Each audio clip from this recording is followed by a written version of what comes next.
Hello dear student, बेटा ज़रा ध्यान देना। आज जब हम लोग जो ये टॉपिक पढ़ने जा रहे हैं, ध्यान देना, टॉपिक है प्रोबेबिलिटी। अच्छा, अभी हम आपको बताया भी थे कि अभी हम सबसे पहले वो सब टॉपिक्स कवर कर रहे हैं जो टॉपिक 9th और 10th दोनों में कवर है, दोनों में आपका यूज है। आई मीन कि जो 9th में भी आपने पढ़ा है और 10th में पढ़ना है, जो 9th में पढ़ना है और 10th में पढ़ना है, दोनों में।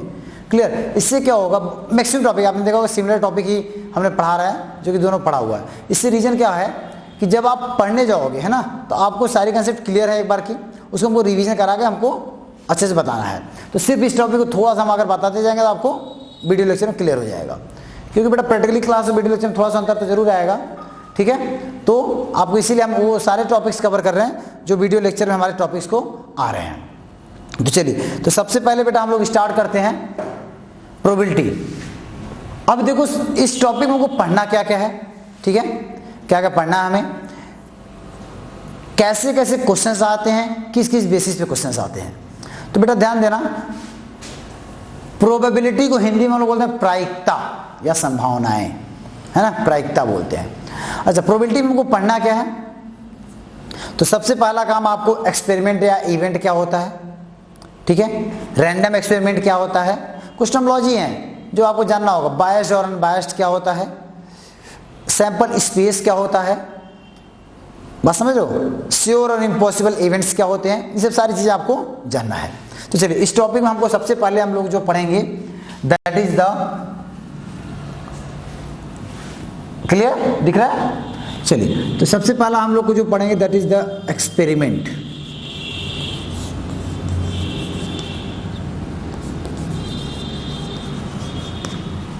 एक्सपेरिमेंट या इवेंट कुछ भी, है ना। तो एक्सपेरिमेंट क्या होता है, performing of an activity, performing of an activity, किसी भी एक्टिविटी को परफॉर्म करना ही एक्सपेरिमेंट या इवेंट कहलाता है ना। डांस हम कर रहे हैं, ये भी हमारा एक एक्टिविटी हो गया।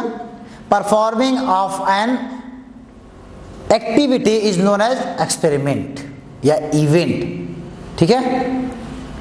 अब इसके बाद एक्सपेरिमेंट पढ़े तो आपको आएगा एक वर्ड, यहां पे आएगा पूरे, एक वर्ड आएगा रैंडम, एक वर्ड आएगा रैंडम। ये आपको पूरे प्रोबेबिलिटी में आपको ये टॉपिक हमेशा कवर करेगा, हमेशा पूछेगा रैंडम क्या है। तो performing of an activity without knowing the result, random word मतलब क्या हुआ, इसका मतलब हुआ without knowing the result.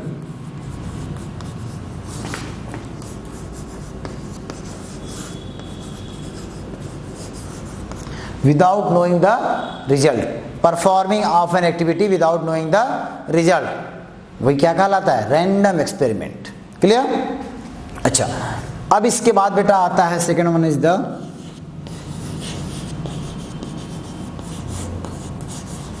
Sample space, ठीक है, sample space. What is sample space? Total number of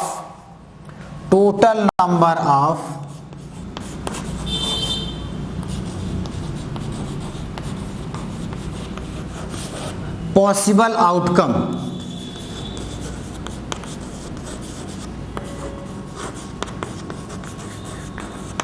of an experiment, किसी भी एक्सपेरिमेंट का total number of possible outcome क्या होगा, वो हमारा क्या कहलाएगा, सैंपल स्पेस, ठीक है, सैंपल स्पेस। अब हमें क्वेश्चंस जो होता है बेटा बहुत तरीके से पूछता है, स्पेशली 9th 10th क्लास में हमको बहुत क्वेश्चन को ज़्यादा वैराइटीज नहीं है। इसमें हम लोगों को जो पढ़ना है बेटा ध्यान देना, इसमें आपको पढ़ना है क्वाइन,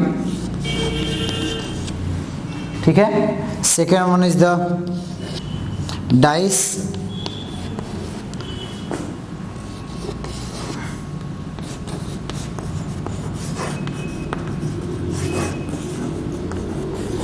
प्लेइंग कार्ड, इसके बाद आपका फोर्थ है कुछ ऐसे प्रॉब्लम जो मिक्स करके देते हैं, ठीक है, जैसे आपका आप एक तरह से कह सकते हो मार्बल से रिलेटेड, है ना, किसी कार्ड से रिलेटेड, इस टाइप के क्वेश्चंस आपको पूछता है।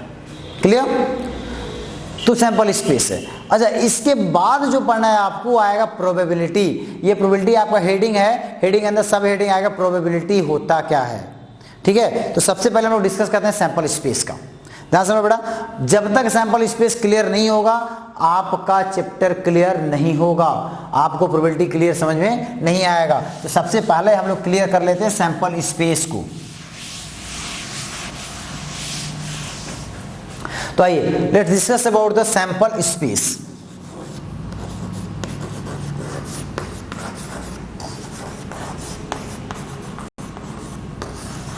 सैंपल स्पेस में सबसे पहला केस आ जाएगा हमारा कॉइन का। तो ध्यान देना बेटा, कॉइन के केस में अगर हमारे पास एक कॉइन है, कॉइन आपने देखा है नहीं देखे हो, कॉइन आपने देखा है। कॉइन के केस में अगर हमारे पास एक कॉइन रहेगा, देखो कॉइन आपका ये है, ठीक है, इसमें आपका एक हेड है दूसरा टेल है। तो अगर कॉइन के केस में अगर कॉइन एक फेंका गया, एक कॉइन को थ्रो करते हैं, ध्यान देना बात कर रहा हूं मैं, अगर सैंपल स्पेस बात कर रहा है तो we are always talking about the unbiased. ध्यान देना हमेशा अनबायस्ड की बात करेंगे हम, कॉइन हमेशा अनबायस्ड होना चाहिए। अगर बायस्ड होगा तो आपको बताएगा क्वेश्चन में कि बायस्ड है, अदरवाइज अगर क्वेश्चन कुछ नहीं कर रहा तो हमेशा हम लोग अनबायस्ड की बात करेंगे। क्लियर? तो कॉइन अगर एक है तो that is the sample space equal to head और टेल। सैंपल स्पेस को हम लोग always written curly bracket, sample space को हमेशा करली ब्रैकेट में लिखते हैं। ठीक है, जैसे सेट में क्लास 11 में बताएंगे आपको, सेट भी हमेशा करली ब्रैकेट में लिखते हैं, इस तरह सैंपल स्पेस हमेशा हम लोग करली ब्रैकेट में लिखते हैं। अच्छा, अगर ये दो कॉइन होगा तब सैंपल स्पेस क्या होगा भाई? ध्यान समझना, बनाने का तरीका सीखिए आप, क्योंकि आप रटोगे तो फिर भूल जाओगे, ज्यादा होगा तो कॉइन कंफ्यूजन होगा। आप एक कॉइन का लिख दिए, दूसरे कॉइन का भी लिख दिए, क्लियर? दो कॉइन का लिख दिया हमने। अब देखो जरा ध्यान से, ये एच एच होगा,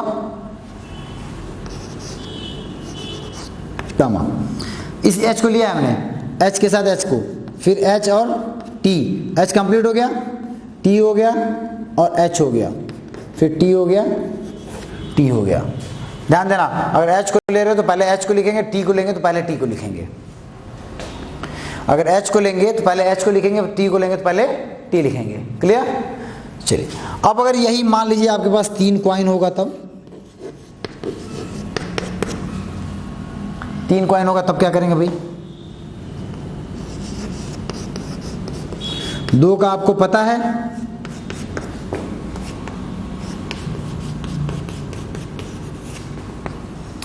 एक कॉइन और आ गया,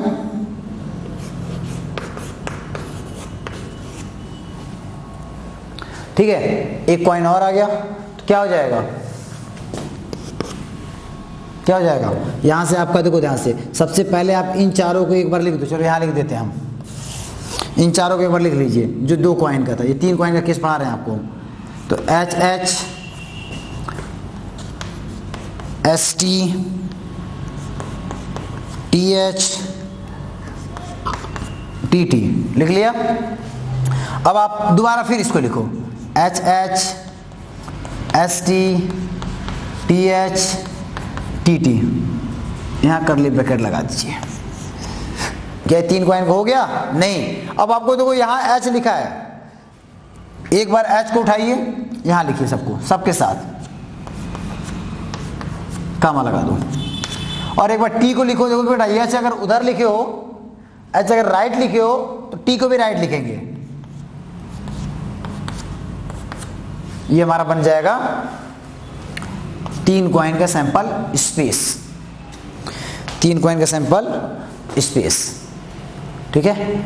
अच्छा, क्वेश्चन कभी कभी क्या पूछता है, क्वेश्चन कभी कभी कैसे पूछता है? दो तरीके से क्वेश्चन पूछता है। पहला तरीका ये होता है कि व्हाट इज सैंपल स्पेस, पहला तरीका होता है व्हाट इज सैंपल स्पेस, और दूसरा तरीका होता है हाउ मेनी सैंपल स्पेस, मतलब कि कितने एलिमेंट हैं उस सैंपल स्पेस में। नंबर ऑफ एलिमेंट पूछता है, number of element present in sample space. तो आपको बताना होता है कितना नंबर है, और पूछेगा व्हाट इज सैंपल स्पेस, तो आपको बनाकर दिखाना पड़ेगा कि क्या होगा, क्या क्या होगा। जैसे अगर व्हाट इज पूछेगा तो ये आपको लिखना पड़ेगा, लेकिन नंबर अगर पूछेगा हाउ मेनी, तो देखो इसके लिए बेटा एक फार्मूला होता है। तो यहाँ पे एन ऑफ एस मतलब हुआ number of sample space, number of sample space in case of coin, in case of coin की बात कर रहा हूं। N of S equal to हो जाएगा 2 के पावर n, 2 के पावर n। सब 2 ही क्यों लिए? क्योंकि भैया अगर एक कॉइन को आपने टॉस किया तो आपके पास आउटकम क्या आएगा, या तो हेड आएगा या तो टेल आएगा, या तो हेड आएगा या तो टेल आएगा। कौन सा दोनों हेड साइड रहेगा तब तो वो बायस्ड कॉइन हो जाएगा।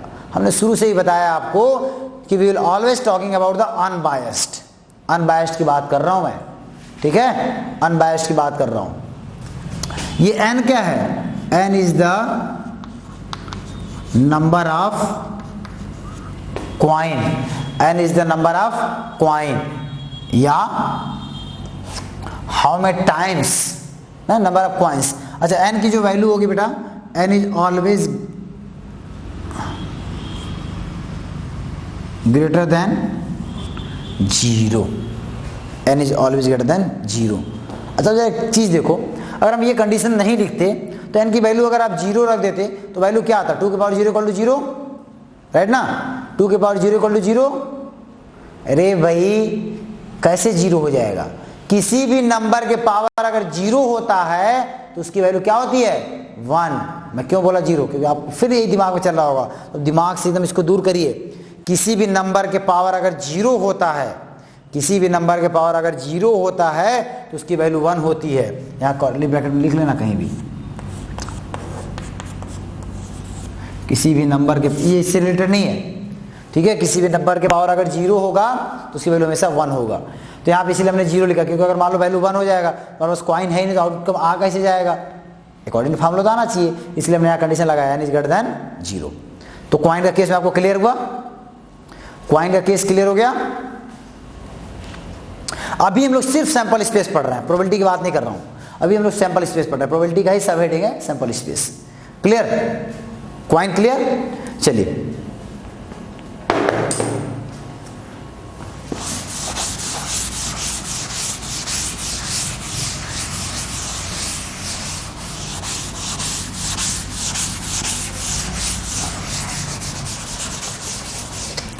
अब बात करते हैं हम लोग, अब हम लोग बात कर लेते हैं दूसरा केस।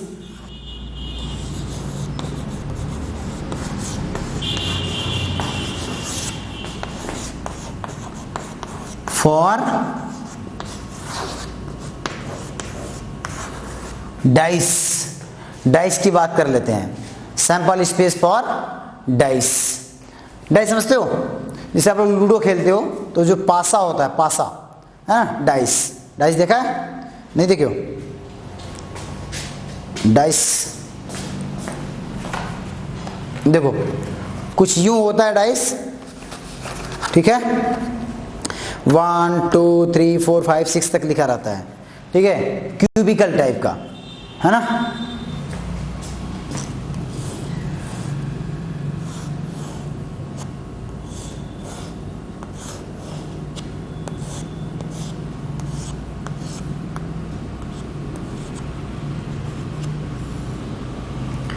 ठीक है, ये डाइस है, सब लिखा रहता है 1 2 3 4। तो ध्यान देना, अगर डाइस का केस होगा बेटा तो सबसे पहले अगर एक डाइस रहेगा और डाइस की संख्या 1 रहेगा तो सैंपल स्पेस क्या होगा भाई? डाइस की संख्या अगर 1 रहेगा तो सैंपल स्पेस क्या होगा? ये हो जाएगा। अगर हम डाइस को थ्रो करते हैं तो क्या आएगा? या तो 1 2 3 4 5 6, इन 6 में से कोई एक आएगा, इन 6 में से कोई एक ही आएगा। अब अगर मान लीजिए डाइस की संख्या 2 आ गई तो सैंपल स्पेस क्या होगा भाई? हमने बताया था आपको बनाने का तरीका, जैसे हमने कॉइन में सिखाया है वैसे ही आपको हर जगह लगेगा। आप रटिए मत, किसी भी कंसेप्ट को आप डेवलप करिए। इनटू एक कॉइन डाइस हो गया,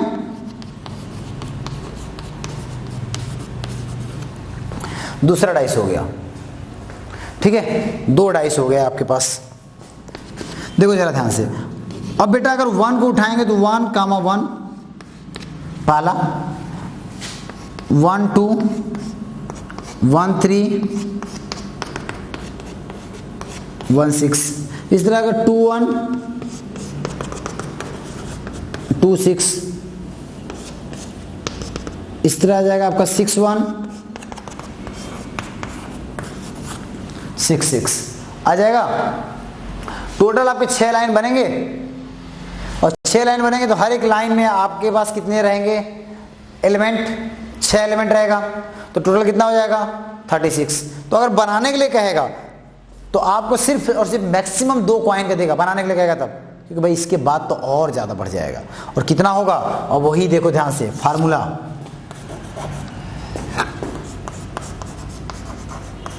number of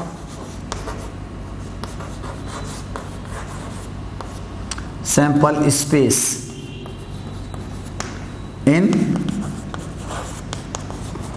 dice n of s equal to हो जाएगा 6 के पावर n, 6 के power n, where n is the number of dice and n is greater than 0। n is greater than 0 है, ध्यान देना, लेकिन ऐसा मतलब थोड़ी है कि डाइस फ्रैक्शन में आ जाएगा। तो n इज ग्रेटर देन 0 मतलब what, n belongs to natural number, आप कह सकते हो n belongs to natural number. Clear, निकाल लेंगे हम लोग। नंबर ऑफ डाइस कहेगा, कैसे निकालना है, नंबर ऑफ सैंपल स्पेस निकाल लेंगे डाइस के केस में। बोलिए भाई, हो जाएगा। Coin clear, dice clear. चलिए अब डिस्कस करते हैं हम लोग प्लेइंग कार्ड के बारे में। धीरे धीरे कंसेप्ट को समझिए।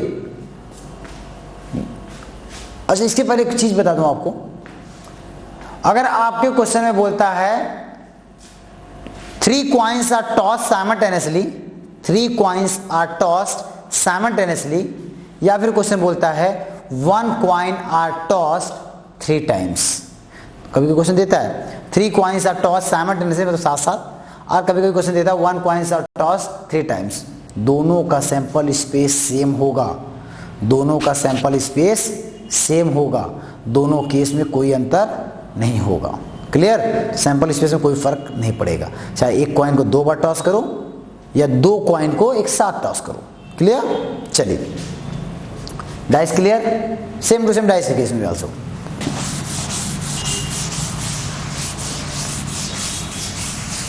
अच्छा, अब जो आने वाला टॉपिक है बड़ा इंटरेस्टिंग टॉपिक है।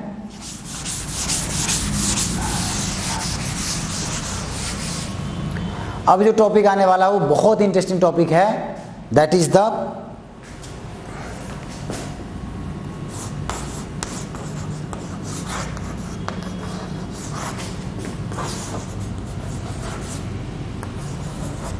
Playing card. देखा है आप लोगों ने प्लेइंग कार्ड? देखियो भाई, लाए तो नहीं है, अगले क्लास में दिखाएंगे। प्लेइंग कार्ड देखा है, पत्ता जिसको बोलते हैं, प्लेइंग कार्ड।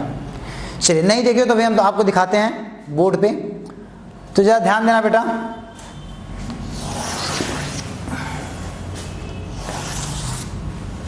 प्लेइंग कार्ड को हम लोग डिवाइड करते हैं 4 पार्ट में।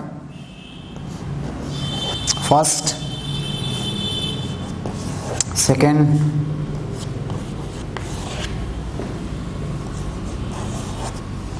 थर्ड और फोर्थ। देखो प्लेइंग कार्ड में बेटा टोटल नंबर ऑफ जो कार्ड्स होते हैं उसमें वो टोटल होता है 52। टोटल कार्ड्स कितने होते हैं? 52।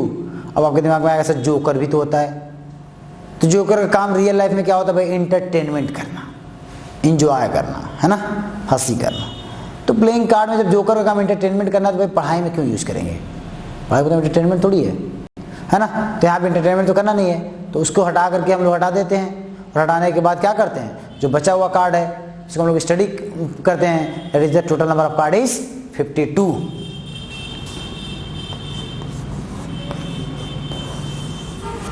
टोटल कार्ड कितने हो गए हमारे पास? 52। इससे सबसे पहला कार्ड आपका आ जाएगा स्पेड, दूसरा आ जाएगा आपका club, third one is the diamond, और third one is the heart.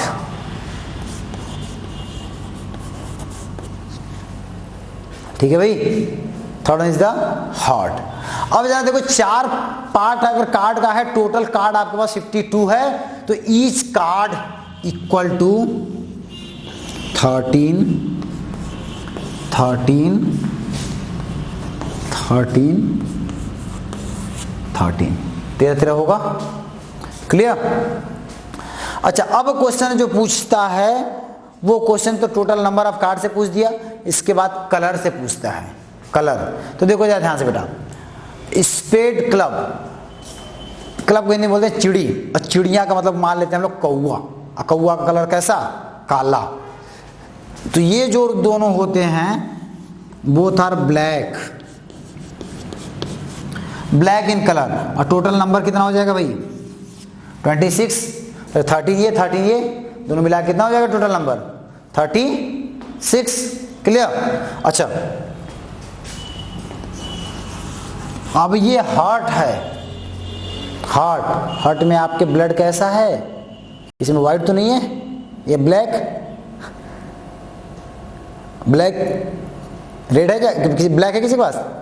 किसी का ब्लड जो है ब्लैक नहीं ना, कैसा है? रेड है भाई, रेड है। और डायमंड के हिंदी बोलते हैं ईट, और उसका भी कलर रेड होता है। इन दोनों का कलर क्या होता है भैया? रेड होता है। तो रेड भी टोटल कितना हो जाएगा? 26। टोटल ब्लैक, दो पार्ट में दो कलर का होते हैं पूरे कार्ड, एक ब्लैक दूसरा रेड, ब्लैक कलर का 26, रेड का भी 26। चलिए अब जरा ध्यान देना, इसके बाद इसमें जो आता है बेटा वो आता है इंपॉर्टेंट कुछ क्वेश्चंस, जो कुछ पार्ट्स होते हैं। That is the first one is the face card. Face card, अच्छा फेस कार्ड जो होता है उस पे jack, queen and king, J Q और के लिखा रहता है। अच्छा, फेस कार्ड क्यों नाम लिखा था? क्योंकि उस कार्ड में देखो कोई चेहरा बना होता है, फेस बना होता है ना, रंगीन होता है, कलरफुल होता है। ठीक है, इसलिए इसको हम लोग फेस कार्ड बोलते हैं। कभी कभी इसी फेस कार्ड का नाम फिगर कार्ड भी होता है ना, फिगर भी होता है, फिगर कार्ड भी होता है। क्लियर? तो फेस कार्ड और फिगर कार्ड में कंफ्यूजन नहीं होना है। तो जैकी, क्वीन और किंग टोटल कितना हो गया? 3 हो गया भाई। ये 3 जो है, ये 3 इनके साथ भी आएंगे, ये 3 इनके साथ भी आएंगे, ये 3 इनके साथ भी आएंगे, और ये 3 इनके साथ भी आएंगे। तो टोटल कार्ड कितने हो जाएंगे फेस कार्ड? 3 × 4 = 12। तो टोटल फेस कार्ड कितना हो गया? 12। इसके बाद क्वेश्चन जो पूछता है बेटा वो पूछता है एस कार्ड से। एस कार्ड से, एस का मतलब होता है एक्का, ये होता है 1 × 4, मतलब कि एक कार्ड एस का इसके पास भी होता है, एक इसके पास भी होता है, एक इसके पास होता है, एक इसके पास होता है। अब क्वेश्चन पूछेगा कि how many black face card, how many black face card? तो भैया टोटल 12 है, 6 black face card, 6 red face card. How many black S card? 2। Clear हुआ कंसेप्ट? ये कंप्लीट जो कंसेप्ट था प्लेइंग कार्ड का, इसके अलावा प्लेइंग कार्ड से कोई भी क्वेश्चंस नहीं आएंगे। अभी तो ये सिर्फ ये है कि प्लेइंग कार्ड के बारे में सिर्फ इंफॉर्मेशन दिया हमने, this is the information about the playing card. अभी तो ये प्लेइंग कार्ड के बारे में हम लोगों ने इंफॉर्मेशन दिया कि प्लेइंग कार्ड होता क्या है, कैसे होता है, क्या क्या उसमें होते हैं प्लेइंग कार्ड में। क्लियर? तो write down this about the playing card, पूरे फेस डायग्राम को बनाइए, लिखिए, कंप्लीट करिए इसको। जो नहीं आ रहा पूछो। राइट डाउन फर्स्ट,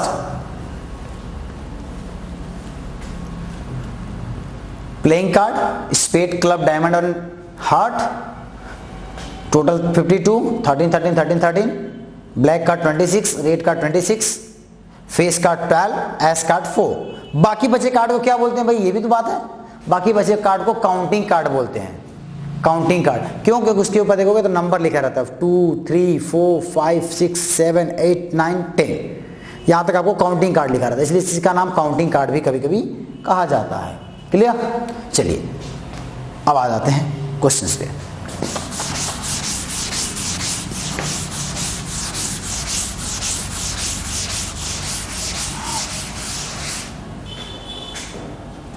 अब जरा ध्यान से समझना, इसके बाद की बात करें अगर हम,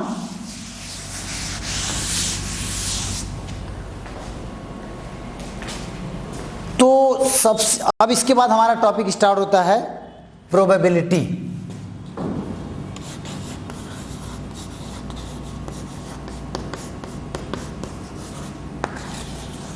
अच्छा ये क्या था, ये हेडिंग था, टॉपिक था, इसके अंदर सब हेडिंग आया प्रोबेबिलिटी। ठीक है, क्या होता है प्रोबेबिलिटी? इट इज कई तरीके से प्रोबेबिलिटी को डिफाइन करते हैं। ठीक है,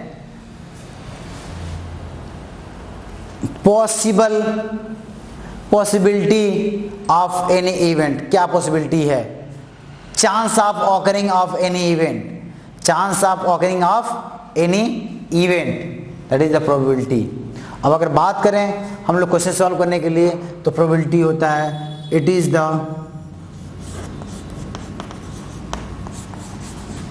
रेशियो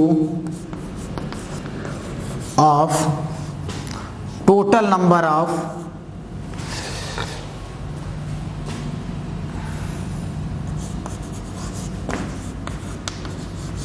डिजायर आउटकम, डिजायर मतलब जो हमको चाहिए, या डिजायर को ही आप कह सकते हो फेवरेबल,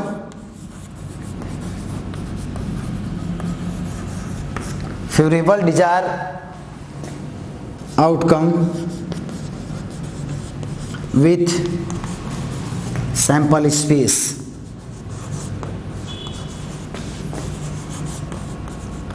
सैंपल स्पेस मतलब total number of possible outcome, total number of possible outcome, total number of possible outcome. Clear? Mathematically